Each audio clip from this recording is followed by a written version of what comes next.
At the age of 9, I remember a teacher looking at me thinking I wasn't either smart enough to understand what she was saying or wasn't paying attention. She was talking to another adult, and she said, "That's the boy with the broken brain." I grew up with learning challenges. Some of you know I had a brain injury when I was 5 years old, a head injury that left me with certain disabilities. Teachers would have to repeat themselves 3, 4, 5, 6 times, and then eventually I would just pretend I understood, but I didn't, most of the time did not understand. I had very bad focus issues. I had very bad memory. It took me an extra 3.5 years just to learn how to read. And I learned how to read by reading comic books, actually. Something about looking at the superheroes and good versus evil and the illustrations, that the idea that one person can make a difference. How many people believe one person can make a difference, right? That they provide hope and they provide real help. And when I look here, I look at a room full of superheroes. Because I said, in the beginning, I said, it's just showing up and then playing full out. And so what does a superhero do? What's the defining characteristics of a superhero? They have superpowers, right? And how many people have found their unique ability, their superpower? You're discovering it, right? Your unique talent, your unique strength, something that's unique to you. But then just having a superpower, does that make you a superhero? You have to use that power for good, for some kind of purpose on top of that, right? How many people feel like when you're learning something, it feels like you're taking a sip of water out of a fire hose? And not just that, it has an effect on our health also, right? They call it information fatigue syndrome, because everything is a syndrome, right? So higher blood pressure, compression of leisure time, more sleeplessness, or even if you have a little bit of free time, you can't even enjoy it because your mind's still multitasking. And also, not just the supervillain of digital overload, but digital distraction. How many people feel like your mind is so distracted and you can't focus on just one thing anymore? And this is a challenge. That takes away from your ability to be present, your ability to be able to get things done, your ability to be able to be profitable. And I don't just mean financially profitable. That's obvious, right? We live in an age where it's not your muscle power, it's more your mind power. It's not your brute strength, it's your brain strength, right? And so the faster you can learn, certainly the faster you can earn, but not just financially, in all the areas of your life, all the treasures of your life, your health, your relationships, your career. Now I want you to think about, if you could learn any subject or skill faster, what would it be? Outside of learning how to learn. After learning how to learn, what subject? What are you interested in? Whether it's martial arts or it's Mandarin, whether it's music or marketing, there's subjects that we're interested in, right? And we live in this expert economy and we want to be knowledgeable about things because knowledge is not only power, knowledge is profit. And so I'm going to be sharing with you some of my favorite strategies and states to be able to learn any subject or skill faster. I'm going to give you 6 keys to learn anything faster. You can write these down. I want you to remember, be fast. So B is believe. Believe you can, believe you can. Now the E is exercise. And what I mean by this is I mean physical exercise. Because your brain, the primary function of your brain is to control your movement. As your body moves, your brain grooves. So if you want to change your state, exercise and movement is key. The F is to forget. And what do I mean by that? A lot of people don't learn faster because they feel like they know it already. I'm going back to chronological age, but it's not chronological age, it's really the age of your mind and your heart. A lot of people don't learn because they haven't emptied their cup. Does that make sense? That you hear all these cliches, but there's truth in every cliche, that your mind is like a parachute, it only works when it's what?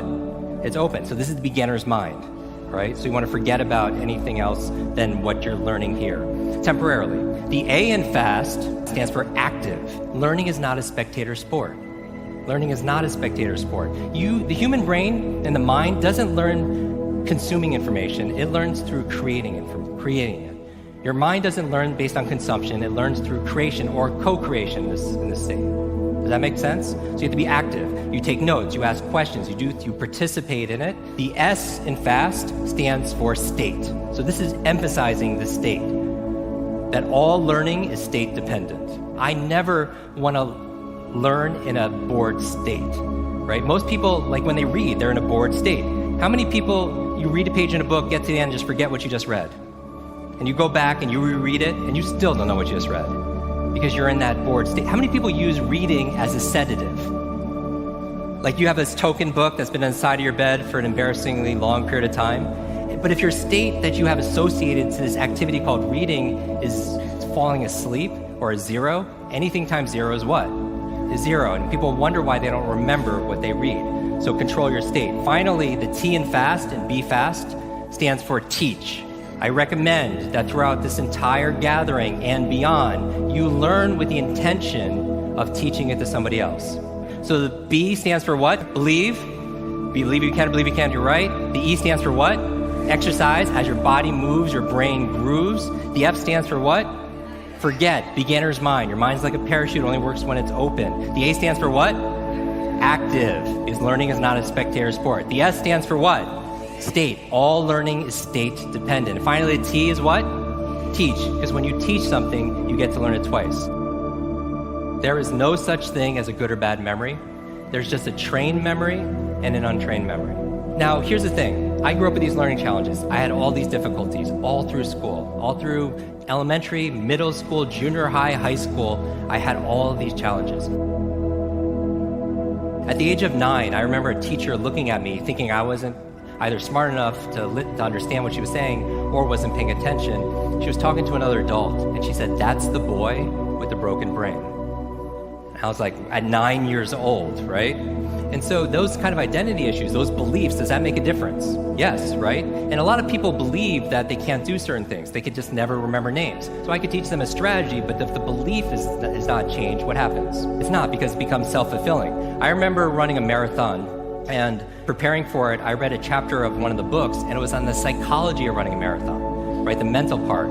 And it said this verbatim, word for word. It said, your brain is like a supercomputer, and your self-talk is a program it will run. So if you tell yourself you're not good at remembering names, you will not remember the name of the next person you meet because you programmed your supercomputer not to. You have to monitor your self-talk.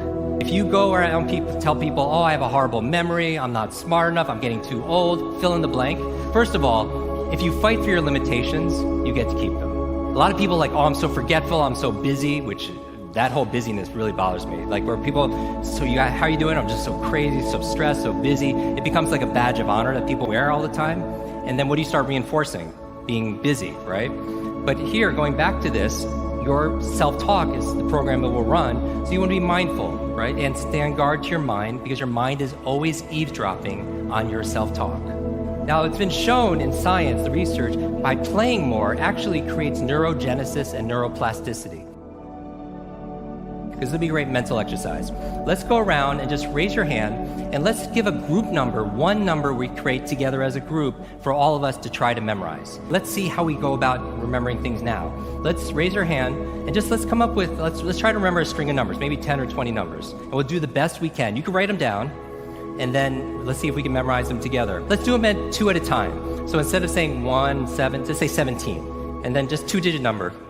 88. 88. So everyone writes 88, right? We got the game here? We're going to keep on going until we get to a threshold and we see if we can memorize these numbers. 54. 54. I'll repeat it so you guys hear it also as well. 54. 35. 35. 21. 99. Bingo. By the way, how many have we had so far? Single digits. Just give it 10. Does everybody 11. have 10? I want to make sure we're all on the same page here. All right. Something over here? 66. 11. 66. 66. 11 and 66. 23. 23. Number 23. 13. 77. 77. How many numbers is that, by the way? 20? Are we doing pretty good? How many do you remember so far, do you think? Let's do a few more. Let's do a few more for the heck of it. 38 or 39? Let's go with 39. 39. And before that was 77, is that true? Very good, we're on the same page. 39. Let's do a couple more. Yeah, here? 42. 42, good, 42. 06. 13. 13. Did we do 13 already? That's okay, let's do it again. 13 is great. And then last one? 42. Again, 42. Now, I want you to do this. Close your paper and then just write down as many as you remember. In order, yes, definitely in order. It's the only way it kind of works. All right, let me try to do it, okay? Let me try to do it with you, and you guys could check, all right? And I'll look here so you know nothing is being broadcast here. All right, I'm gonna do single digits. 8, 5, 4. How are we doing so far? 3, 5, 2, 1. Yes? 9, 1, 1, 6, 2, 3, 1, 3, 7, 7. How am I doing? Good. 394206. Is that good so far? 1342. Now, I don't do this to impress you. I do this more to express to you what's possible. I grew up with learning challenges, with difficulties. How about this? How many people want to see me memorize this backwards? Recall it backwards. Let me try to get most of this list backwards, all right? 2, 4, are we good? I want to make sure we're in the right thing. 3, 1, 6, 0, 2, 4. Is that good? 9, 3, 7, 7, 3, 1, 3, 2, 6, 6, 1, 1, 9, 9, 1, 2. How are we doing? 5, 3, 4, 5, 8, 8. So what if you could get in these kind of states and have strategies to be able to do the things that you need? How much more productive could you be as a coach, as an expert, as a speaker, as an entrepreneur, as a parent, as a student by having these kind of strategies? What really upset me is when I struggled my whole life with my whole childhood life until I was 18 where I hit a wall. I literally, when I became a freshman in college, I was lucky to get into, I was like, I want to make a fresh start. And I was like, I want to show my family, I want to make them proud. I want to show the world, myself, that I was good enough and smart, that I could really do this. So I worked really hard, and I did worse. And I was ready to quit school, and I was living in the library. I wasn't eating, I wasn't, sleeping, I wasn't doing anything that was good for me, nothing in wild fit, all the things I should be doing to build my superhero strength. I ended up passing out in the library late night, and I fell down a flight of stairs. I hit my head again. And I woke up in the hospital 2 days later. And at this point, I weighed about 117 pounds.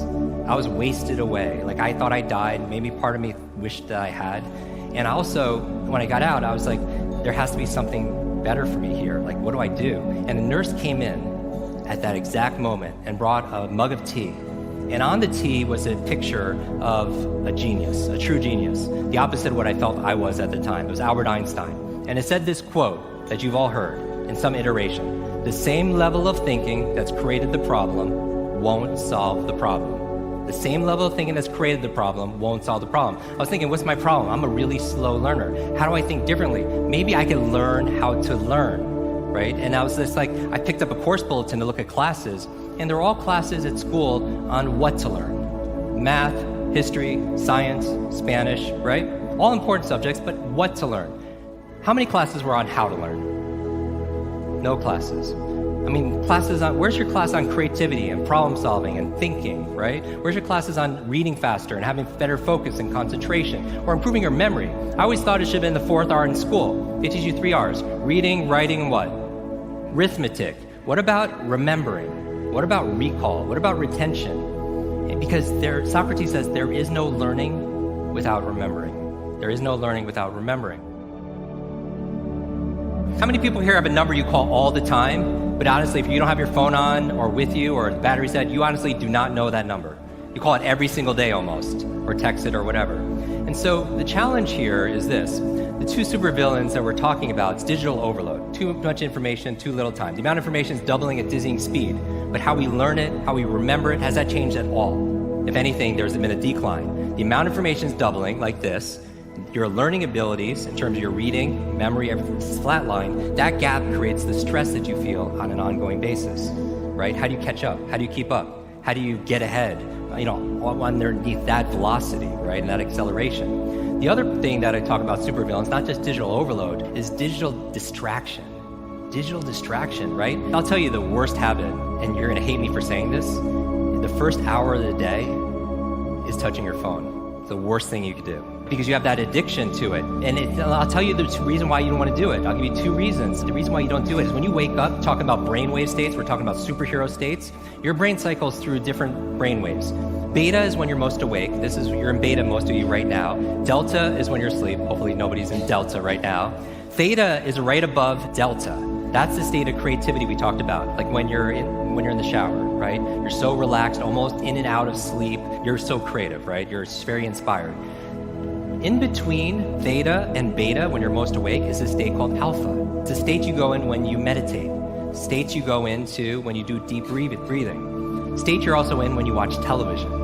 How many people have ever seen somebody watching television? You're trying to talk to them, but they're watching their favorite show, their sports, or whatever it is, or maybe you're guilty of it too, and honestly, that person is not hearing you. Do you know that? You're talking to them, but they're so in trance, right? Television programming, it's programming them. They're in such trance, they're in an alpha state. And the alpha state is where your conscious mind is set aside and you're not filtering. It's information just coming in. Alpha state is a great state to learn in, though. Great state to learn facts. Great state to be able to learn foreign languages. Also, great states to learn information like giving presentations and scripts. One of the ways we work with actors, putting them into an alpha state, so they're in this relaxed state of awareness where their conscious mind is set aside and information is just flowing in, like television. And you could control those states because you have a responsibility once you learn the strategies behind it. We talked about the first villain, supervillain. We're talking about superheroes. You're a superhero. The supervillains that are taken away from your joy, your productivity, your peace of mind. Digital overwhelm, digital distraction. I'll add a third one I wasn't going to say. Digital dementia. And this is a real medical term right now. This is the idea that we're outsourcing our brains to our smart devices. We're so reliant on our smartphones that our smartphones are making us stupid. Does that make sense?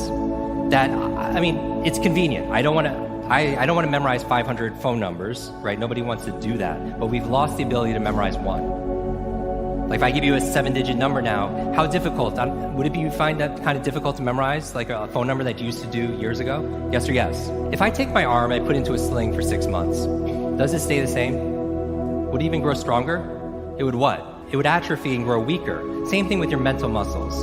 If you're relying on your phone to keep your schedules, your to-dos, do simple. I went out to dinner with 10 people recently. There was 10 of us.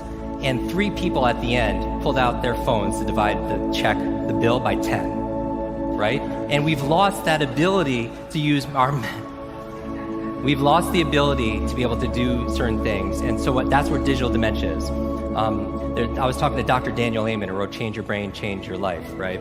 He was saying, yeah, digital dementia. Like, I got something for you, Jim. He's like, GPS, relying on GPS, a third-party piece of technology to tell you when and where to turn, when you would normally know that or not know it, is actually people aren't going to the doctors to get checked out when they would have memory lapses if they didn't see that on GPS. Like if they didn't have the GPS, they would have memory lapses and they would go get checked out. And we're not getting that early detection on it just because of that.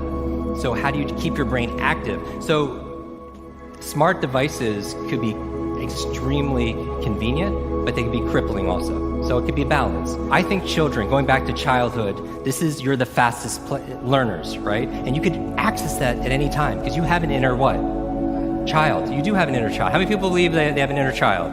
A child inside there that is a genius, that can learn, that maybe needs to hear some words from you every so often, right? And so a few years ago, because I remembered someone's name, it led to business for 20th Century Fox, and it was for the chairman, and I was training him and his executive team on a Friday. And I go there, and because I was in state, because I saw all this Avatar, like memorabilia, and I saw this movie poster with Star Wars, I was like a kid, right? So I gave my best training ever. And afterwards, they really felt it. He was like, gave me a tour of the whole place and everything, and I saw this movie poster of Wolverine. This for me is a big deal. A Wolverine coming out, and I was like, wow, I can't wait for that film to come out. And the chairman picks up the phone, and 5 minutes later, I'm in the Fox studios with 3D glasses watching Hugh Jackman fight all these super ninjas, right? And I'm in my bliss on a Friday. Afterwards, he comes to me and says, Jim, how was the movie? I was like, it's great, thank you so much. I tell him my story, how I grew up with learning disabilities. I taught myself how to read by reading comic books. My favorite comic book were the X-Men, Wolverine and the X-Men. And not because they were strongest, it's because they didn't fit in. Because I felt like I didn't fit in growing up as a kid. Does that make sense? With this disability and the boy with the broken brain. And the highlight of the comic books for me was when I read that the school for the gifted, for the superheroes, for X-Men, was in Westchester, New York, and it's a suburb of New York City, and that's where I grew up. So when I was 9 years old, I used to ride my bicycle all around the neighborhood trying to find this school. Because I wanted to run away. I wanted to find my superpower. Something that I was good at, and I want to find my super friends. Because when you're the boy with the broken brain, you don't connect with a lot of people because you don't feel like you have a lot to offer, right? So I used to do that. I'm telling him this story, the chairman. He's like, Jim, I know you like superheroes. Do you want to go to Comic-Con? I was like, when is it? He's like, today, Friday, Saturday, Sunday. And then I was like, he's like, Jim, do you want to go? I'm going tomorrow. And he was like, oh, I was like, oh, you're going tomorrow. I'm going to go with you. So he picks me up Saturday morning, and instead of driving down there, we get on his plane, and I swear to you, on that plane's the entire cast of X-Men. And they're going to surprise Comic-Con, right, with their presence for the new movie that's coming out. And I spend the entire, like, I go on there, and I see Wolverine and Patrick's, like, you know, Professor X. I'm sitting between Jennifer Lawrence and Halle Berry going to Comic-Con, right? And we spend the entire day amazing. We come back, here's the lesson. We come back, and Chairman was like, how was it? I was like, best day ever, thank you so much. He's like, you know, I have something else for you. I don't want anything else, what can I do for you? He was like, they really loved you. How would you like to go to Montreal? They were filming the last 30 days of the new movie. And I'm like, oh, wow, I've never been on film set. I would love to do that. But what can I do for you? And he says, Jim, just do what you did with us. Just teach them how to speed read scripts, memorize their lines faster, be present, focus on set. And I was like, oh, I could totally do that. Sunday morning, we're on what they call the X-Jet.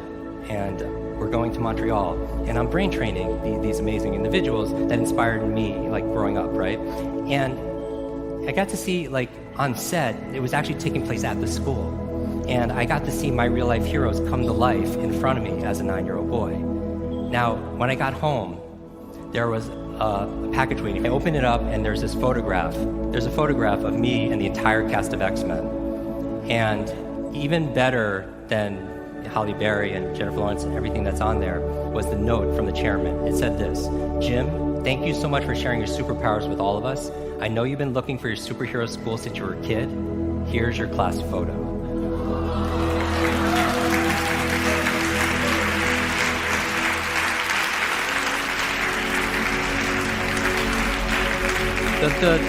The lesson that everyone gets different lessons out of this. For me, is me being in that childhood vulnerable state that allowed something like that to happen. So my question for you is this. If you could go back to that child inside of you, that younger self, and right now tell them something that they need to hear, what would that be? And if you were to go in the future, 1 year, 2 years, 5 years, 10 years ahead in the future, I believe you have wisdom inside of you. I believe you have greatness inside of you and genius that you're not even tapped in those states. If you were to project 10 years ahead of time and look back on this day right now, what does your current self need to hear from your future self? I have a quote that I get quoted on more than anything else. It talks about an egg and stress, that your egg is like your life, that if an egg is broken by an outside force, life ends. But if it's broken by an inside force, life begins. And all great things begin on the inside.